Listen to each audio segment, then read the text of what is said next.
and welcome to another exciting edition of Our Sinclair. It's a couple wacky Americans look at the classic British system, the ZX Spectrum.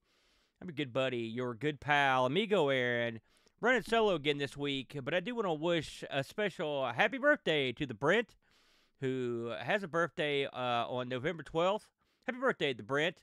I think the Brent should be back relatively soon. I've heard good news from him, and so hopefully we'll have him back in the fold for the next edition of Our Sinclair. Now, with all that said, he's missing out on an interesting game this week as we look at the ZX Spectrum conversion of the arcade classic from Midway. It's Rampage. Rampage. Now, this is an arcade game that I will say I've had quite a bit of experience with from back in the day.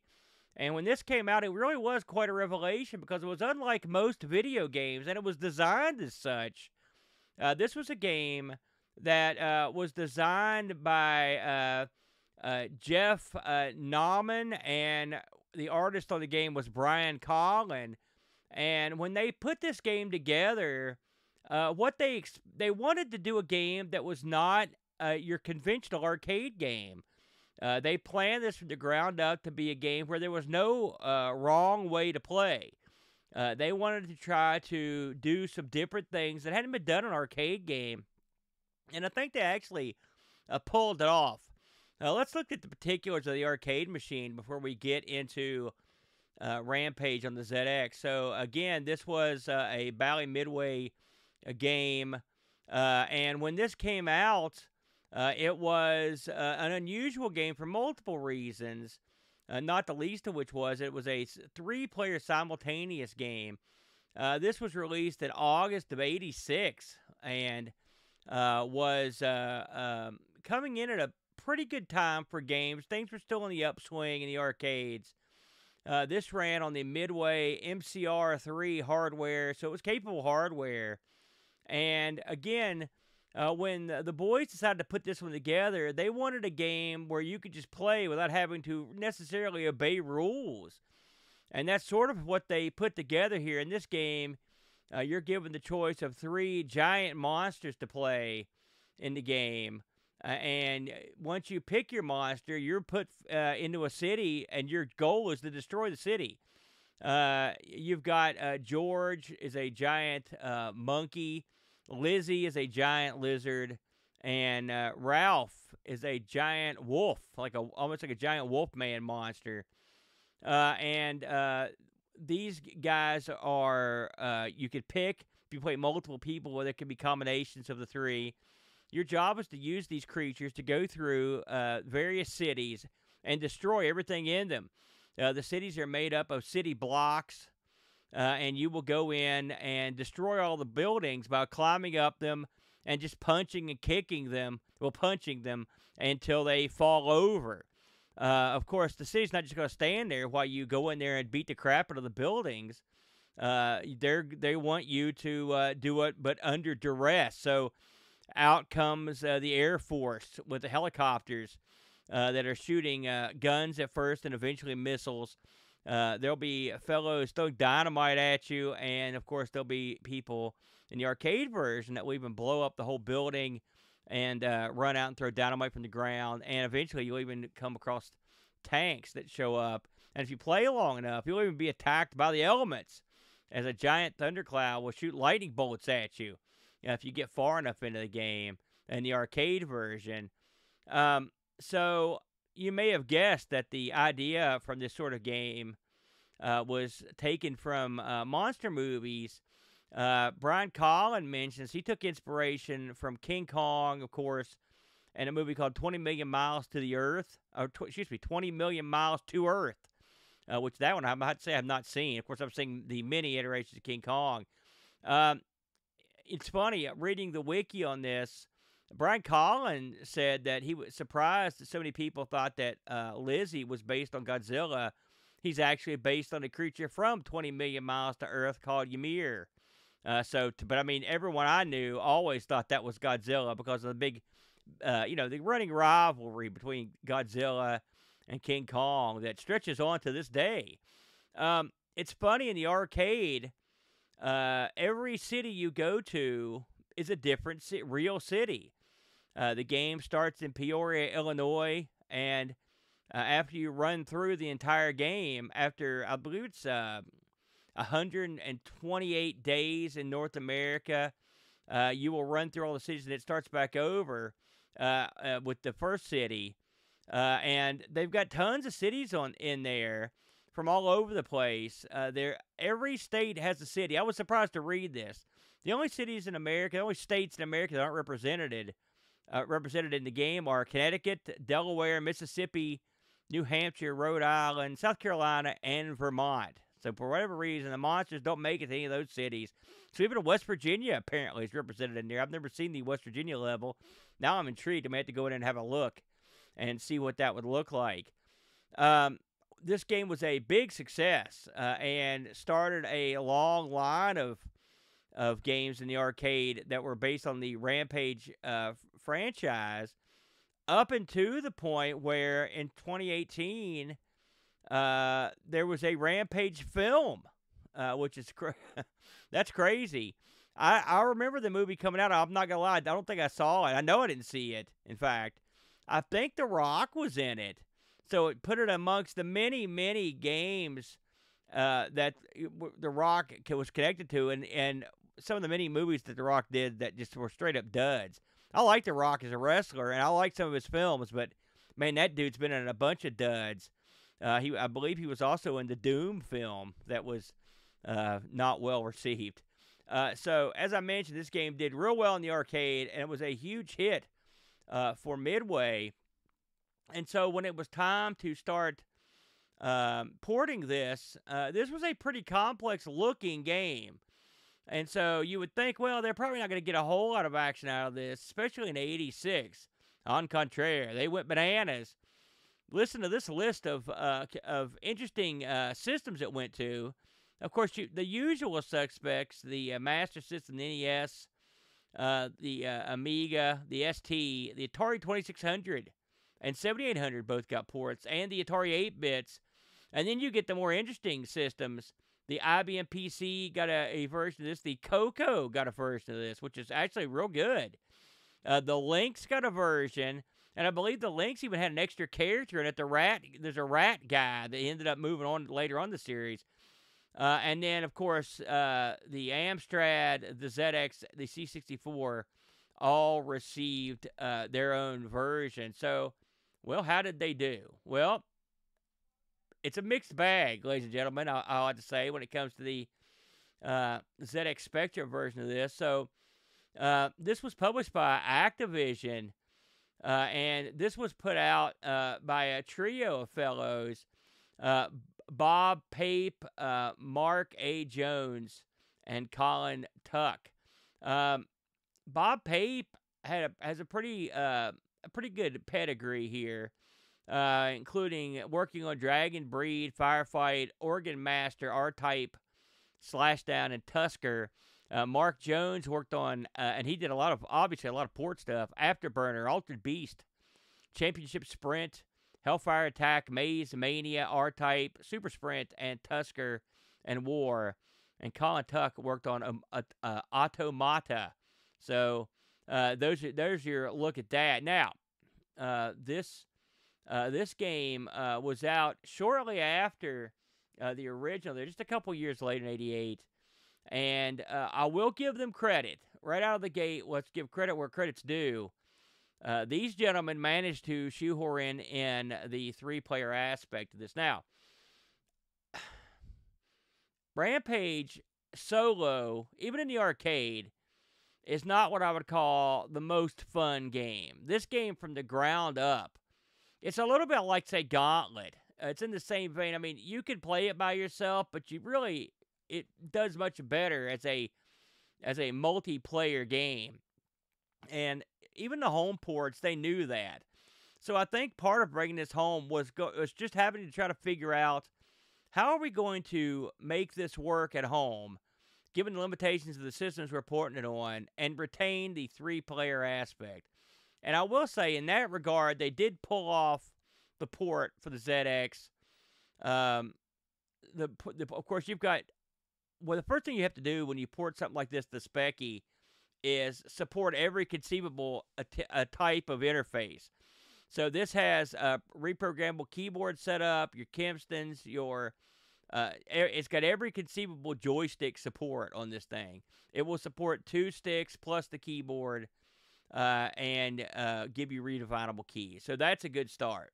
And it will let you pick which creature is controlled by which setup, which is nice. So in that regard, they did quite a good job. When the game comes up, right away I noticed the difference. And the difference is, on the Spectrum, it doesn't tell you a town that you're in. So you've got no way to differentiate what town you're in. Now, I'll grant you, having American towns in it might have been, I don't know if it'd be off-putting, but it'd be kind of goofy, depending on where you're playing the Spectrum. You know, that's the way it was in the arcade. I'd wager most players would probably have wanted the original set of towns. So what the ZX Spectrum version did was just not put any town. So they didn't even try to localize it or anything. It just has no town. So you still get the update in between screens, but you don't get any town at all, which is, I don't know, going to the different towns. I mean, really, it's just window dressing. But I always enjoyed, hey, I just destroyed, whatever, Fresno or whatever. You don't get that sort of, especially when you're like, it's a town you've gone to or you know about. That was always a fun aspect of it that's not present in this one. Then the game itself appears. Now, the good news is you've got some nice, solid colored buildings, and backed by a blue sky and sitting over a white road. The bad news is the color clash is strong in this one, and the color clash happens with the creatures you control. Ralph and Lizzie, the whole gang, are effectively transparent. Now, it's not like this is the first time we've seen that, but it doesn't work well in this game. And the reason is, when you get multiple creatures out there playing, it gets real messy. It's hard to keep track of, for me anyway. And since the monsters tend to blend in to a certain degree with what's going on behind them, it can be a problem. When you're playing this just with one monster and you're playing by yourself, it's not as bad. But I wish the monsters weren't see-through. I mean, I'm obviously, given the limitations, the 48K Speccy, we all have learned to live with this sort of thing. But I would have liked to have seen a version that had non-see-through elements. I don't know how they'd pull it off, frankly, but, I don't know. Differences from the arcade version. Well, there are numerous differences. This game has, the arcade version, one of the main elements of it are people chucking dynamite. This game does have guys that appear at the window and chuck dynamite, but they're not as numerous, and there's no one like running out the bottom of the street with dynamite. In the arcade, you had various vehicles that drove by, and so does the ZX version. But you get a tank, and then the cars just sort of look kind of like cars. They may be a police car or a taxi. I mean, you can almost sort of tell. There are a couple different varieties. I mean, they gave it a whirl. The helicopters in this, as far as I could tell, they never shot missiles. They only shoot bullets, which is a big deal. As far as I could tell, the buildings were always, you just keep playing until the buildings are down. So there's nothing that comes out and destroys the buildings. In the arcade version of this, you'll fight on places that have waterfronts, like docks, rivers. This version does have some water element that you can go over. It's implemented as best they could, but it's not as attractive as the arcade. The bridges they're okay. Not great. The speed of the game is, I would say, lethargic, if I'm honest. It's not horrible, but it's not great. How do you control the game on the Speccy? Well, I played this with the keyboard, of course, and up, down, left, right, and then your button. Well, if you hold the button, if you push a direction and hit the button, you'll get one of your animal's punches, one of your creature's punches. If you're on a building if you want to get on the building, you sort of move your creature to where the building is sort of right above his head, like right down the middle. If you push up, he'll automatically grab the building and start going up it. So it sounds complicated, but once you get used to it, getting on and off the buildings isn't that bad. As far as I could tell, there was no way to punch backwards, which you can do in the arcade. You can punch diagonally down, forward, and up. So as far as I could tell, there was no way to punch backward. You can punch up at a building as you climb and punch the building behind it. You can jump from building to building. Jumping in this game is performed by not touching any joystick controls and just hitting the button. That will make him jump. So you have to get used to that. And when you're on a building, it's real easy to just accidentally hit the button without hitting a direction, just leaping off the side of the building. I mean, it happens, this game wasn't the easiest to control in the arcade, if I'm honest. So you're doing the best to work awkward control setup in on a home use with 3 controllers. So I'm not going to fault them too much for the control aspect of it.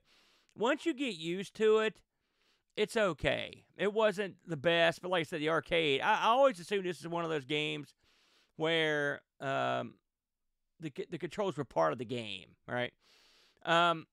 You can blow up vehicles. There are screens where the subway trains or rail cars or whatever go through, and you can whack those. If you've got 2 people in there, you can whack them back and forth. So they managed to bring those elements across. They do have the cityscape in the background. They do render the copters in the distance. So there are some nice flourishes and touches. It wasn't like a complete phone-in. In the arcade version, one of the more fun aspects of it was when you were actually getting stuff out of the windows of the building and eating it, and it did different stuff. The docs for this says it does different stuff, but it's kind of hard to tell. It's kind of hard to tell what you're biting and how bad it hurts you or helps you. At least I had trouble. You do have the names at the top of the screen with and your health underneath, just like you would expect from the arcade. So you could just use that to tell, but it's hard to tell exactly what you're digging into when you're grabbing stuff. Their buildings aren't due to, of course, the resolution. Your buildings aren't as high as they are in the arcade, so it feels a lot more claustrophobic than it does in the arcade. To me, anyway, I found it. A lot of the areas have different setups for buildings, which I'll give them credit for just coming up with different ways, because you don't want to fight in the same city over and over. But there's less room to operate. Let's put it that way. For example, if a train comes through, you're going to have a rougher time whacking it around just because there's less real estate. I guess the makeup for it is it does move slower, so I don't know, I don't think it really makes up for the the lack of real estate. But again, their hands are sort of tied on this, because if you want to have giant monsters, you've got to have buildings for them to climb of some size, so you can't really make something small and keep the other thing large. It just wouldn't work, given the type of game it is. And so I thought they did an okay job on that. You can still pluck helicopters out of the air. The hit detection is a mixed bag, in my opinion. I would punch down on stuff, and it would just go right through my punches, like on the ground, which was irritating. But, again, it's kind of hard to differentiate exactly where you're putting your punches, given the limitations of the graphics on the screen. It's funny, I looked at reviews on this game, and I noticed that a lot of the reviews, even the ones that didn't like it, weren't real hate-filled about it, because I think they understood the limitations of the platform. So even scores as in the 50s, I saw them saying, like, well, this is still fun. They did a good job. They did the best they could. And I would sort of parrot that in a lot of ways. I think it's funny, Rampage is different on every system you played on at home, and it looks different. I mean, you were really pushing your hardware for a game like this, and excuse me, and I think they came up with something here that was sort of a middle of the road. Like, I'd say this is near the best you could do. Now, what's missing that I'd love to hear music for a start or something in the background. The sound effects in this are obviously not the best on 48K. It's funny, I found a 2019 re-release of this that added in music. I believe the music was from maybe from the Amstrad version. That did help. They added some things that I liked. So that's out there. The benefit of being in 2024 as I record this is people have had time to go back and, tweak things, look around, see what they wanted to do on it, and make certain changes. And I think that's kind of neat. One of the advantages of playing your retro games and at this late date is people get to go there and fool around with them. So that's one thing you could look into if you're looking at a game like this, and in this case in particular, you might want to try the 128 version. See what you think of that one. Excuse me. Overall, though, and I read this in a lot of reviews. When you sum up Rampage in both the arcade and at home, it's a game where in the arcade in particular, but at home it's a little bit different. In the arcade, you'd put some money in this and just run through it with your friends, and you'd walk out the door. No one was playing 178 cities or whatever. You'd play this for a while because really, there's a little variance, but there's not a whole lot of changes. More stuff comes out to kill you. Maybe your health goes quicker in the later levels, but it's not like there's a major change. And the home versions feel the same way. When you're playing this is the kind of game you're going to play for like 10, 15 minutes, or maybe if your buddies come over longer and go over and punch your buddies and stuff, and then you're going to call it. This is not the kind of game you're going to sit around playing over and over. It's just not that kind of game. It's really made for two players, and that's when it thrives. Getting back to the ratings on this, it really was a mixed bag. Ace gave this an 88%. Crash gave this a 74%. CVG gave this a 71%. Your Sinclair a 60%. Sinclair User a 60%. And when Your Sinclair re-reviewed it, they gave it a 54%. But that's the review I read where they were like, oh, this is actually pretty good. And I thought to myself, if it's so good, why are you canning it? The re-release from Hit Squad. So, it's funny how those things work. We did get a few reviews here from our beleaguered Our Sinclair listeners over on the Discord. Let me get into these real quick, because I think they have an interesting slant on a couple of these. Of course, our buddy Pajako had to chime in. He says, I never really liked playing it in the arcade in the day, but when it came out on the Speccy and everything else on Earth, I was about 12 years old, and I remember having some birthday money burning a hole in my pocket and seeing Rampage on the shelf. I handed over the hard-earned cash. It's tough opening birthday cards. Yeah, you're real tough getting that money out. And played the ever-living heck out of it. Rampage is a 16-bit game, and the task of getting this on the Speccy with its big sprites and buildings and hundreds of things on the screen moving around is no easy feat. But really, I think the developers did a bang-up job with this one and got everything working on one button. But most importantly, it's fun as the arcade, very playable, and captures the essence of the original. Sure, a few things are missing, not having the benefit of comparison. You probably won't miss them unless you are a super fan of the arcade game. My only major gripe with the game is that you lose health way too fast and have no apparent option to continue, which for a coin-op coin muncher seems a bit remiss to not have included some credits. But overall, this one holds up on the Speccy today and is a solid port with good graphics and sound. Is it the best port out there? No. But when this is all you had, it earned a place on your game shelf, 9 out of 10. So high praise from Pajako on this one. We also heard from Jed Byrne this week. Jed writes in, the best thing about this game is that it feels great. You are this huge monster, smashing up buildings, and it is oh so satisfying. Then there are these tiny little tanks and planes that are just annoying.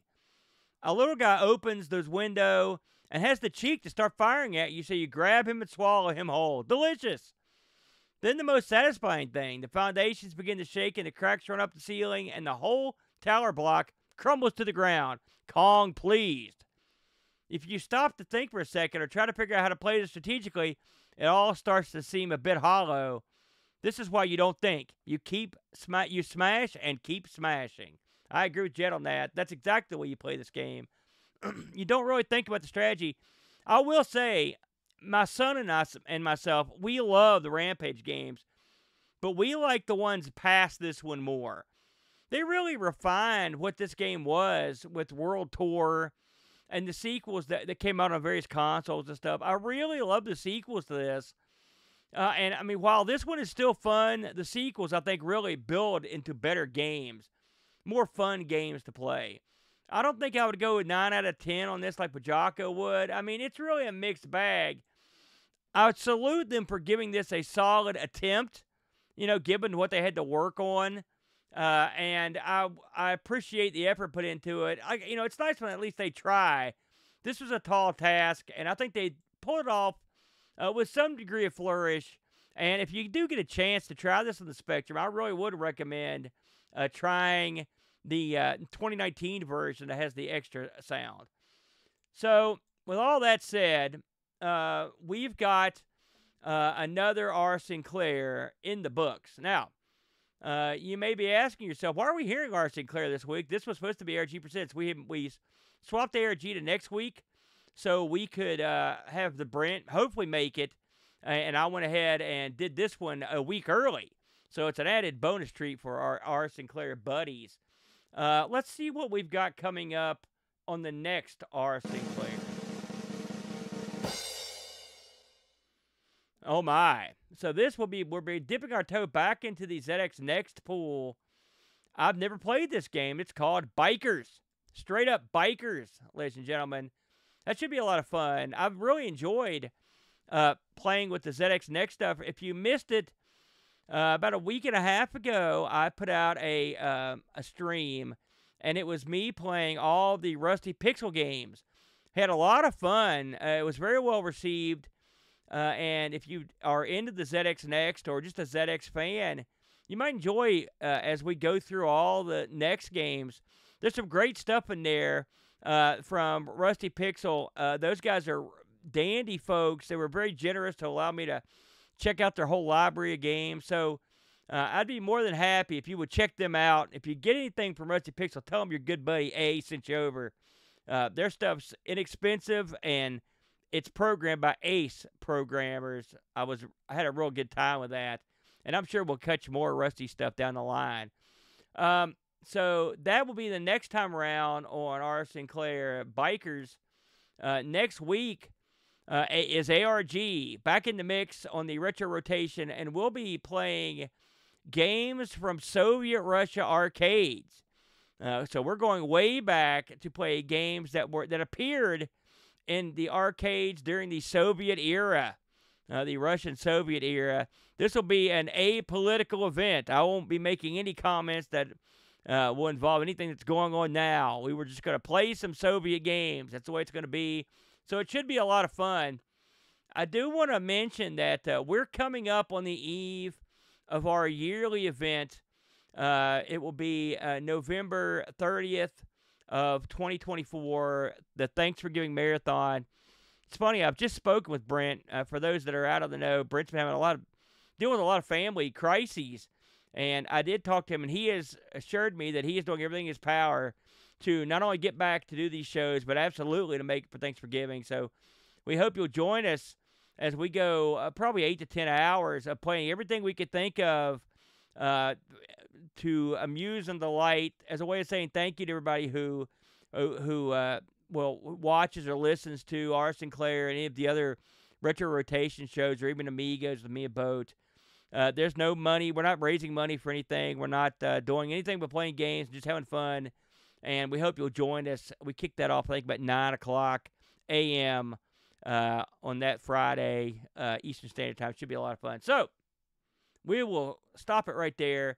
We'll see you next week for ARG Presents Soviet Arcade Games, and we'll see you the next time around on Our Sinclair for Bikers for the next. Thank you very much, everybody, and until next time, be seeing you. Ooh.